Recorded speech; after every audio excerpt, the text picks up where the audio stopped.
Modern psychology has a word that is probably used more than any other word in psychology. It is the word maladjusted. It is the ringing cry of modern child psychology, maladjusted. Now, of course, we all want to live the well-adjusted life in order to avoid neurotic and schizophrenic personalities. But as I move toward my conclusion, I would like to say to you today, in a very honest manner, that there are some things in our society and some things in our world for which I'm proud to be maladjusted. And I call upon all men of goodwill to be maladjusted to these things until the good society is realized. I must honestly say to you that I never intend to adjust myself through racial segregation and discrimination. I never intend to adjust myself to religious bigotry.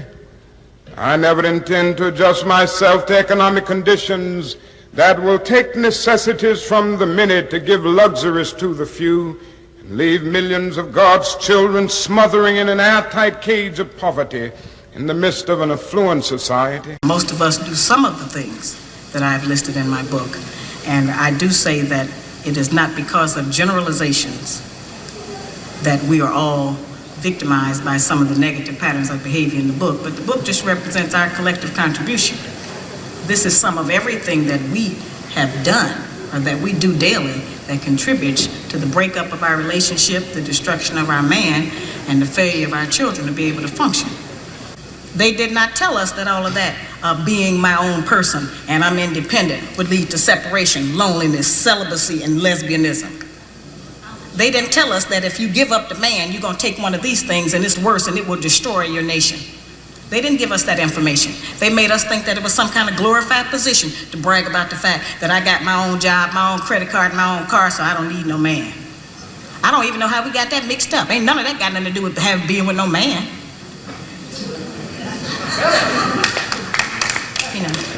We have some serious relationship problems that nobody has been able to address us on because everybody wants to pretend that this is not going on. Over 60% of our women are single, widowed, separated, or divorced. They don't have a man. I just came out of Florida and they got a housing complex that the Urban League built, which is a black organization that is for women and children only. They say they don't allow any men in there. I didn't have time to deal with it, but I talked about them real bad. That's the silliest program I've ever heard of. You know them women that had men if they got a bunch of children. They need fathers. They need protection. We hear about the drug problem that we have in our projects across the country. It's one of the major places that we have a drug problem.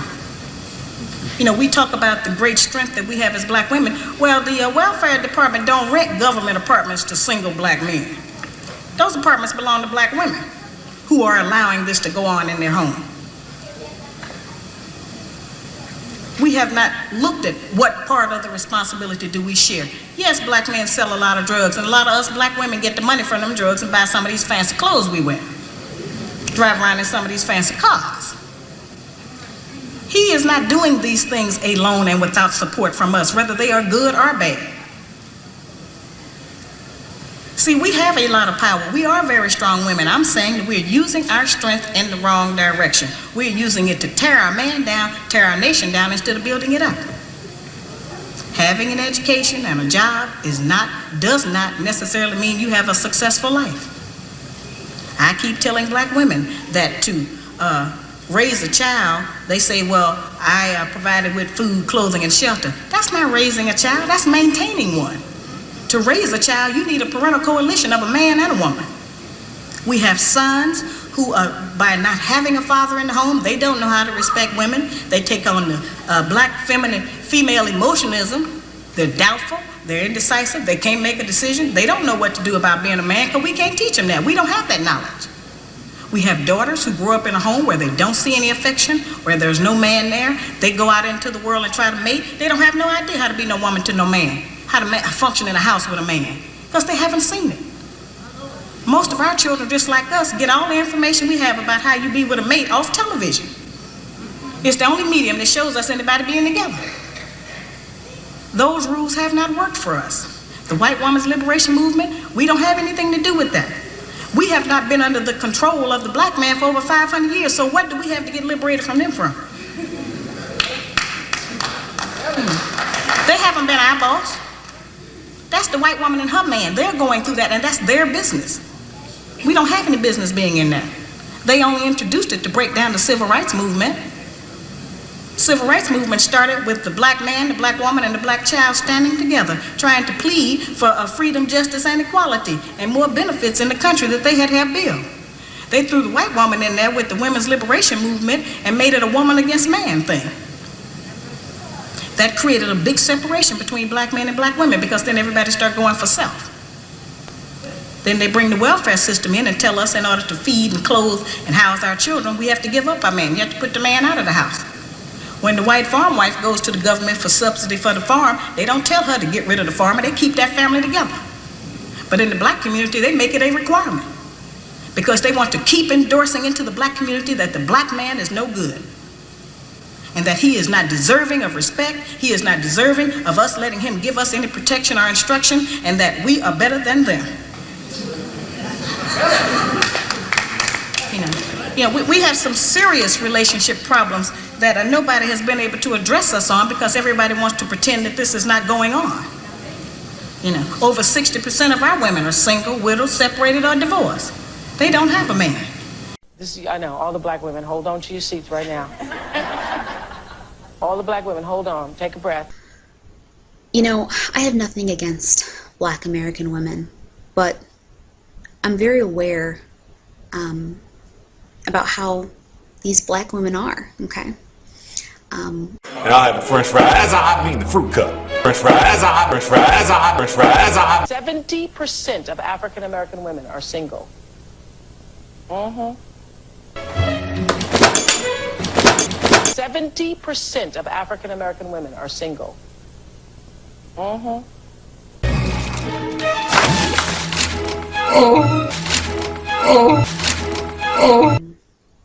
Most black American women, they're not good women.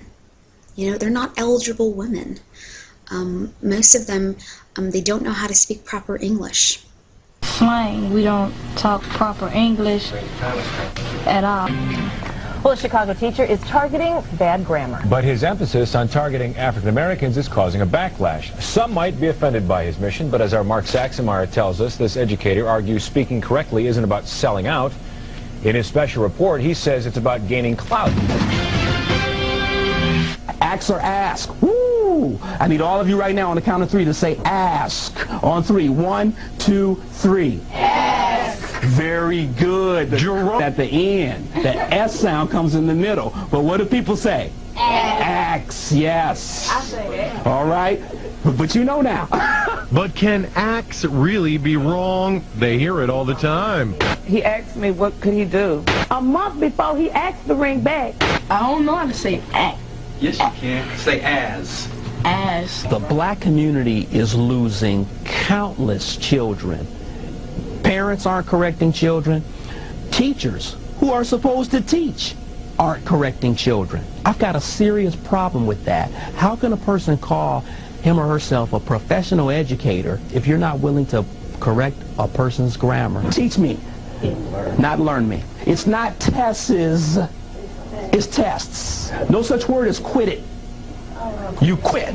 For the kids, breaking the language barrier is a battle against society. In the area I grew up in, we talk slang. We don't talk proper English at all. The language isn't looked upon as being deviant or incorrect.